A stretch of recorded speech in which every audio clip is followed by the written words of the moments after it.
नमस्कार अनि जोजलपा नेपाल भाषा एकेडेमीका निमित्त अनक मिडियाको प्रस्तुति र कीर्तिपुर नगरपालिकाद्वारा निर्मित रेडियो शिक्षा कार्यक्रमबाट म हरिबहादुर थापा यहाँहरूलाई हार्दिक स्वागत अभिवादन गर्दछु।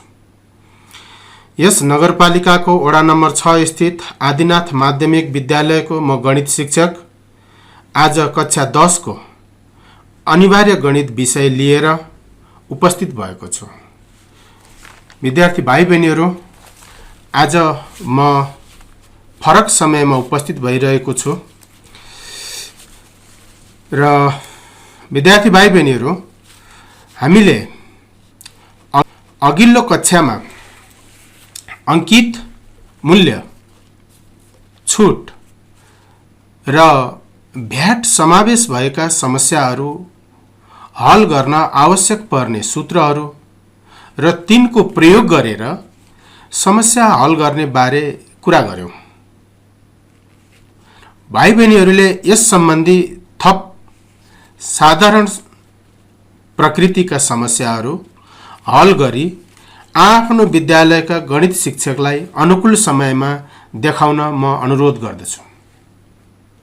साथै यस सम्बन्धी जटिल समस्याहरू विद्यालय खुलेपछि आफ्ना विषय शिक्षकसँग सिक्न पनि म अनुरोध गर्दछु। यदि कोही भाइ बहिनीहरू अघिल्लो कुनै कक्षामा अनुपस्थित रहेको भए कीर्तिपुर नगरपालिका शिक्षा शाखाद्वारा निर्मित युट्युबमा अपलोड गरिएका अडियो सामग्रीहरू डाउनलोड गरी सुन्न र सिक्न सक्नेछन्।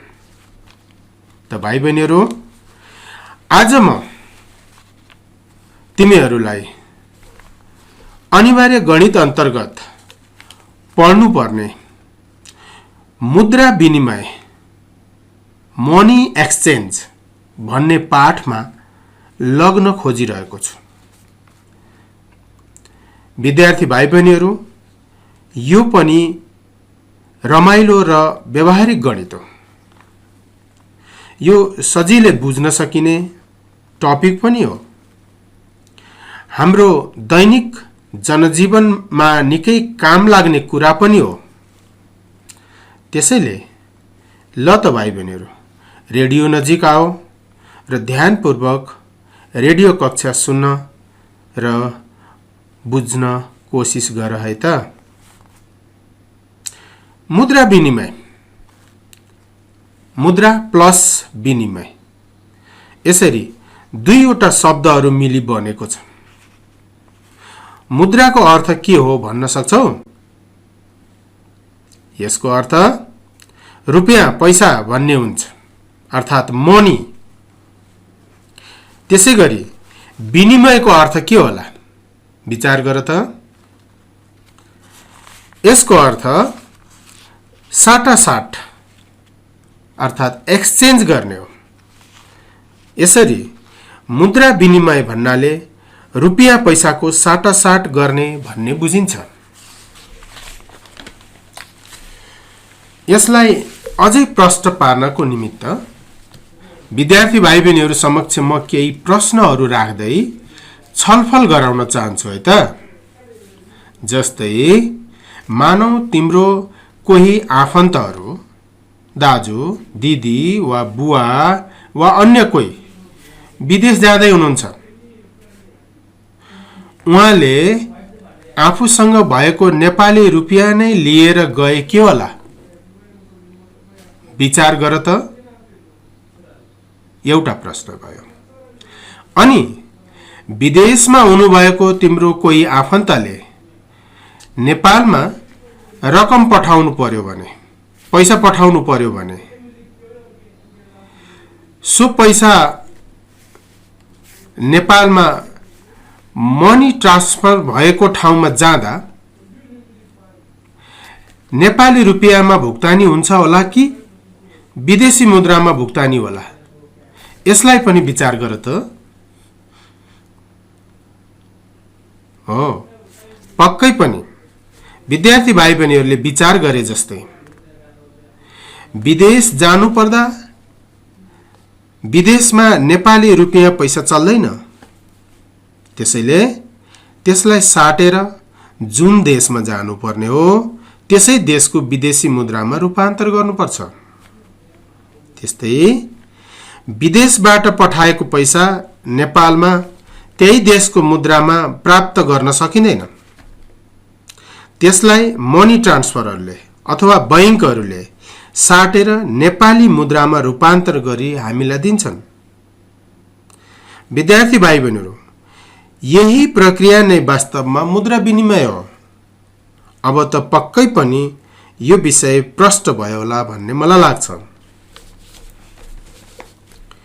भाइ बहिनीहरू, अघि भर्खरै छलफल गरिएका सन्दर्भहरूबाट के भन्न सकिन्छ भने सबै देशमा एउटै मुद्रा हुँदो रहेनछ।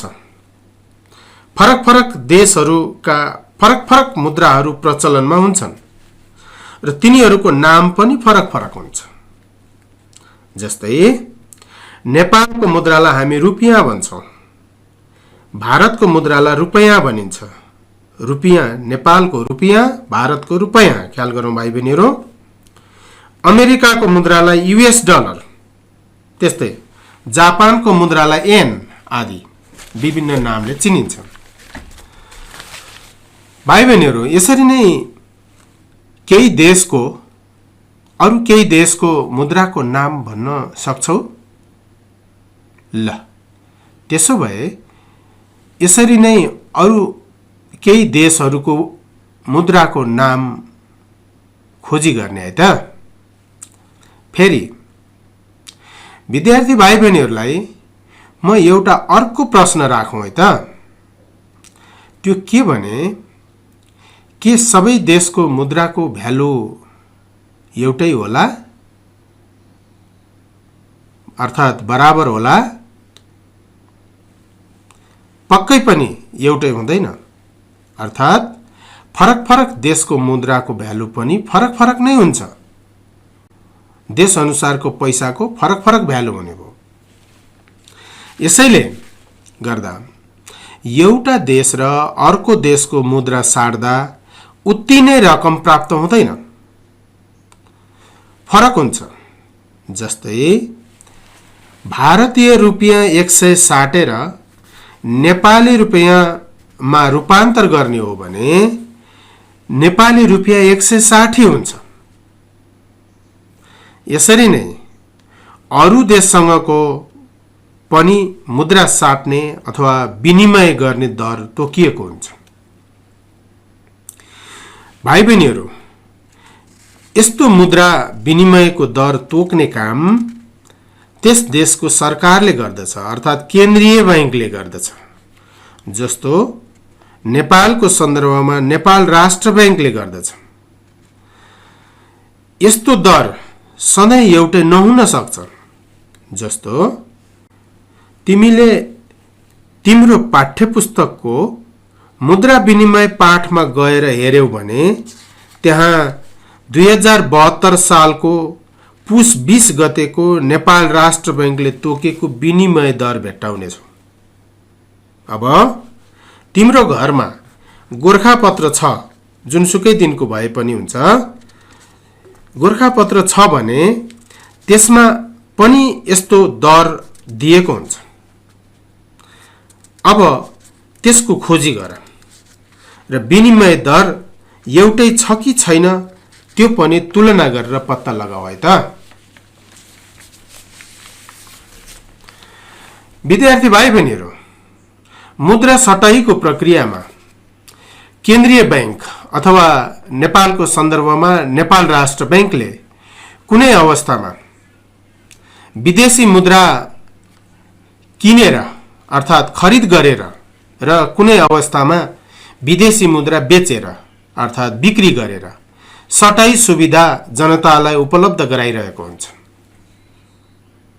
अर्को हिसाबले भन्ने हो भने नेपाल राष्ट्र बैंकले अथवा अन्य बैंकहरूले या हामी मनी ट्रान्सफरहरूलाई पनि लिन सक्छौँ, यिनीहरूले मुद्राको खरिद बिक्री गर्ने व्यावसायिक कार्य गर्दछन्। यसरी खरिद बिक्रीबाट नाफा पनि आर्जन गर्दछन्। त्यसकारण वास्तवमा मुद्रा विनिमय एउटा पैसाको चाहिँ नि बिजनेस गर्ने प्रक्रिया हो भनेर पनि बुझ्न सकिन्छ। अब भाइ बहिनीहरू एउटा कुरा विचार गर है, त्यो के भने मुद्राको खरिद बिक्री व्यवसायमा खरिद दर बढी होला कि बिक्री दर बढी होला? पक्कै पनि खरिद बिक्री अर्थात् किनबेचबाट बैंकहरूले नाफा आर्जन गर्दछन् र नाफा कमाउनु छ भने खरिद दर भन्दा बिक्री दर त बढी हुनु पर्यो नि, हैन र भाइ बहिनीहरू? जस्तै नेपाल र भारतको सन्दर्भमा कुरा गर्दा नेपालले भारतीय रुपियाँ 100 लाई नेपाली रुपियाँ 160 मा किन्दछ। विद्यार्थी भाइ बहिनीहरू फेरि मैले दोहोऱ्याएँ है, भारु 100 लाई नेपाल राष्ट्र बैंकले रु 160 मा किन्दछ भने त्यसरी किनेको भारु 100 नै अर्को कसैलाई बेच्न पर्यो भने 160 रुपियाँ 15 पैसामा बेच्दछ। यसरी हरेक भारु 100 को किनबेचबाट बैंकले 15 पैसा नाफा आर्जन गर्दछ र यसरी थुप्रै 100 रुपियाँहरूको कारोबारबाट राष्ट्र बैंकले अन्य बैंकहरूले या मनी ट्रान्सफरले 15 पैसाको दरले नाफा आर्जन गर्दै जान्छ र थुप्रै नाफा आर्जन गर्ने अवसर प्राप्त गर्दछ। भाइ बहिनीहरू यसबाट हामीलाई के थाहा हुन्छ त भन्दा बैंकले 2 प्रकारको विनिमय दर तोकेको हुन्छ र त्यही दर अनुसार पैसा अथवा मुद्रा साट्नु पर्दछ। ती 2 वटा दरहरूमा पहिलो खरिद दर बाइङ रेट र दोस्रो बिक्री दर अथवा सेलिङ रेट हो। अब भाइ बहिनीहरू कस्तो अवस्थामा खरिद दर प्रयोग गरेर मुद्रा विनिमय हिसाब गर्ने र कस्तो अवस्थामा बिक्री दरको प्रयोग गरेर विनिमयको हिसाब गर्ने भन्ने बारेमा प्रष्ट हुनु पर्दछ, अन्यथा हाम्रो पाठ्य पुस्तकका हिसाबहरू बिग्रन्छन् अथवा भनौं व्यावहारिक हिसाबहरू पनि बिग्रन्छन्। त्यसैले यस बारेमा चर्चा गरौँ है।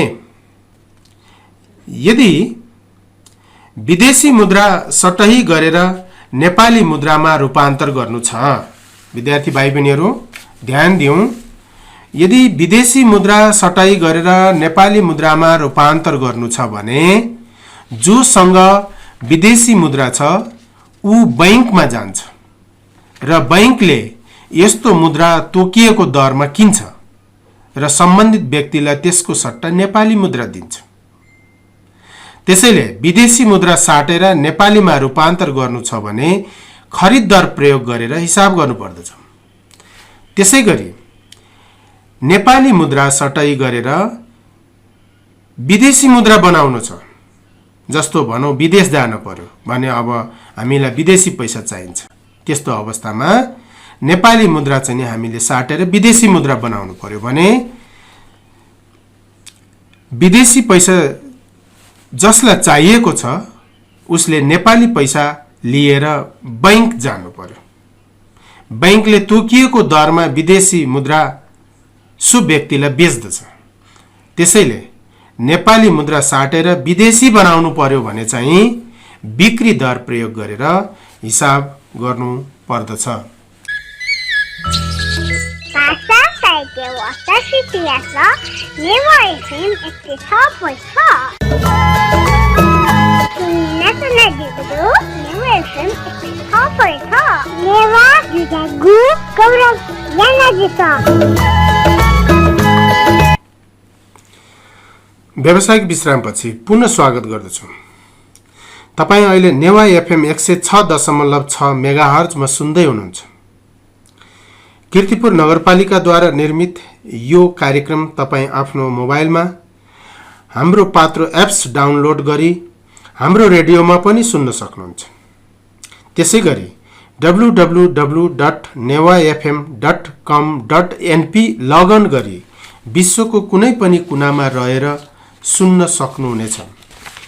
त विद्यार्थी भाइ बहिनीहरू, हामी यो विश्राम अगाडि मुद्रा विनिमयमा चर्चा गरिरहेका थियौं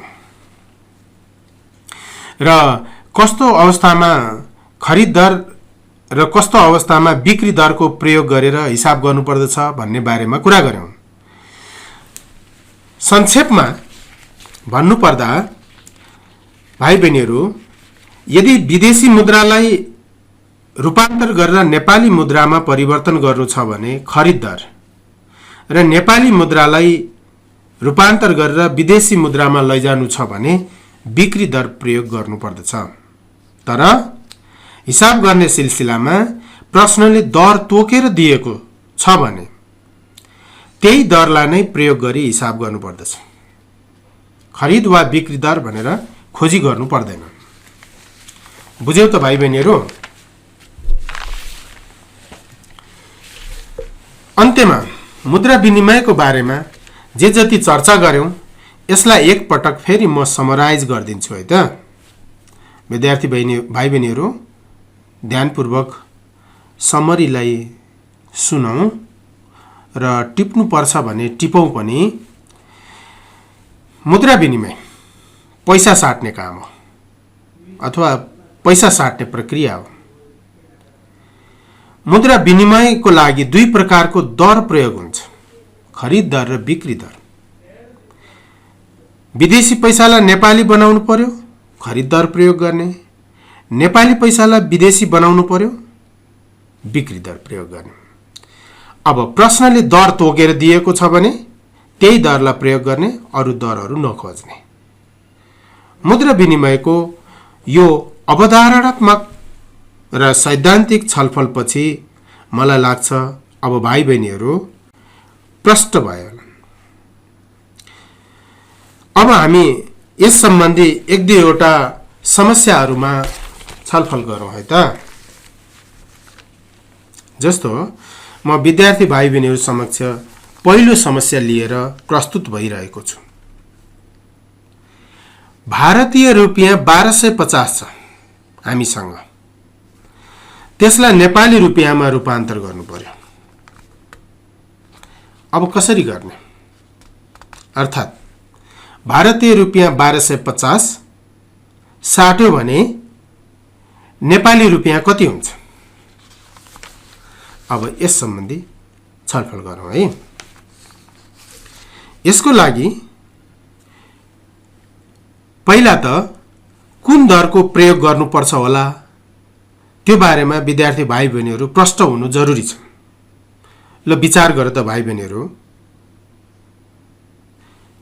पक्कै पनि यहाँ भारतीय रुपियाँ भनेको विदेशी मुद्रा भयो। यसलाई बैंकले किनेपछि मात्र नेपाली पैसा हामीले प्राप्त गर्न सक्छौं। त्यसैले बैंकले किन्नु पर्ने भएको हुनाले खरिद दरको प्रयोग गर्नुपर्दछ। बुझ्यौ त भाइ बहिनीहरू? अब भारतीय मुद्राको नेपालमा बैंकहरूले भारु 100 बराबर नेहरू 160 को दरमा किन्दछन्। त्यसैले भारु 100 बराबर नेहरू 160। भाइ बहिनीहरू आफ्नो कपीमा थोरै लेखौं त। यो अहिले नै भाइ बहिनीहरूले रेडियोमै बसेर यो हिसाब गर्न सक्ने छन्। भारु 100 बराबर नेहरू 160 लेखौं। अब ऐकिक नियमको प्रयोग गर्दियौं। उसो भए भारु 1 भनेको अब कति हुन्छ? नेहरू 160 अपन 100 हुने भयो। अनि उसो भए अब भारु 150 बराबर नेपाली रुपियाँ कति हुने भयो त? 160 अपन 100 त अघि आइसकेको थियो। त्यसैलाई 1250 ले मल्टिप्लाई गर्दियौं। ठीक छ भाइ बहिनीहरु। अब यसलाई सरल गर्दा यसको मान 2000 रुपैयाँ आउँछ। भन्नुको अर्थ भारु 1250 साट्यो भने नेपाली 2000 रुपैयाँ आउँदो रहेछ। यसरी विदेशी मुद्रा सटही गरेर नेपाली मुद्रामा रूपान्तर गर्ने सम्बन्धी यो एउटा समस्या हामीले प्रस्तुत गर्यौं र सिक्यौं। अब एउटा अर्को समस्यामा जाउँ है। माथिकै समस्यालाई उल्टाउँ, अर्थात् अघिकै समस्यालाई उल्टाउँ है त। भनेको अघि 1250 रुपैयाँ भारतीय साट्दा नेपाली 2000 रुपैयाँ भएको थियो। अब त्यही 2000 रुपैयाँ साट्यो भने भारतीय रुपैयाँ कति होला विचार गर त।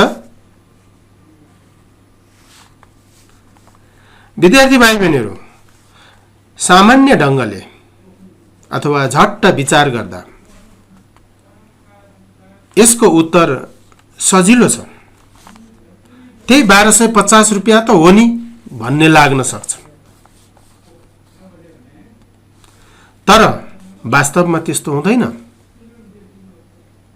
किन होला विचार गरौँ त।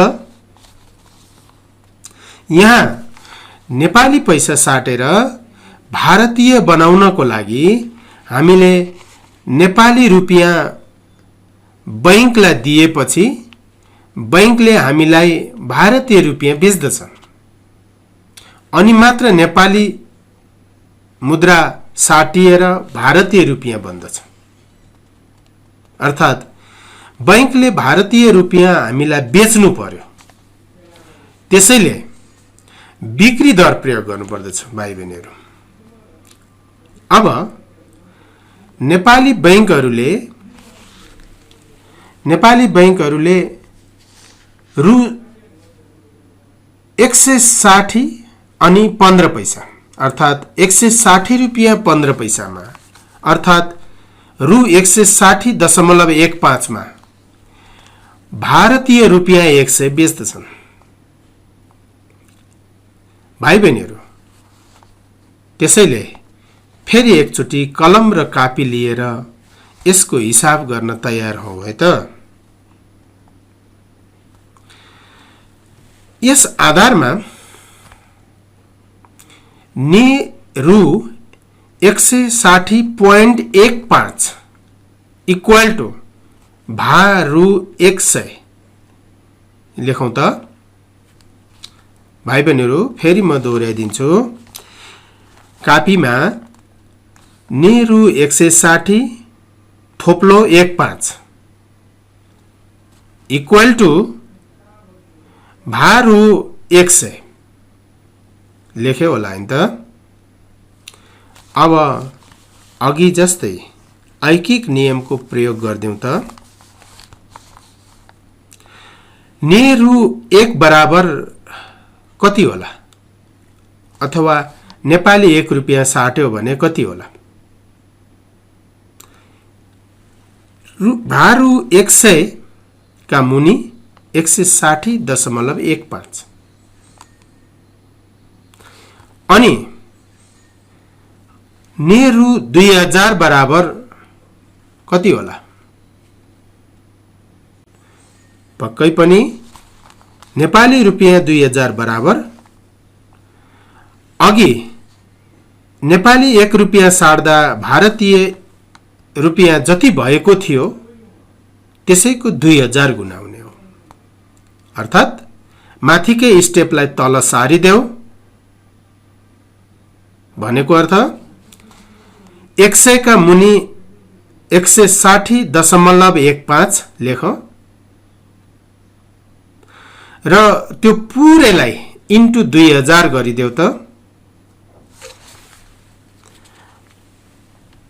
कति आयो यसको उत्तर विद्यार्थी भाइ बहिनीहरुले निकाल्यो। ल यसको सही उत्तर 1248 रुपियाँ 82 पैसा हुन्छ। अर्थात् यसलाई राउन्ड अफ गरिदिने हो भने 1249 रुपियाँ जति हुन आउँदो रहेछ लगभग। यसरी हेर्दा अघि हामीले 1250 रुपियाँको जुन अनुमान गरेका थियौं त्यसमा 1 रुपियाँको अन्तर आएको पाइयो। त्यसैले गर्दा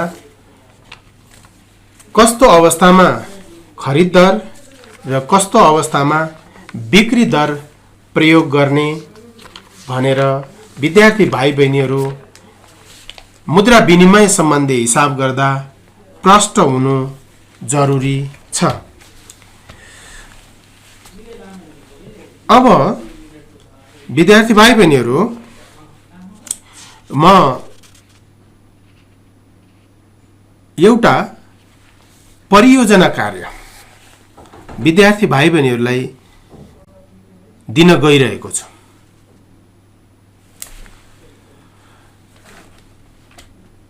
यो गोरखापत्रमा आउने मुद्रा विनिमय सम्बन्धी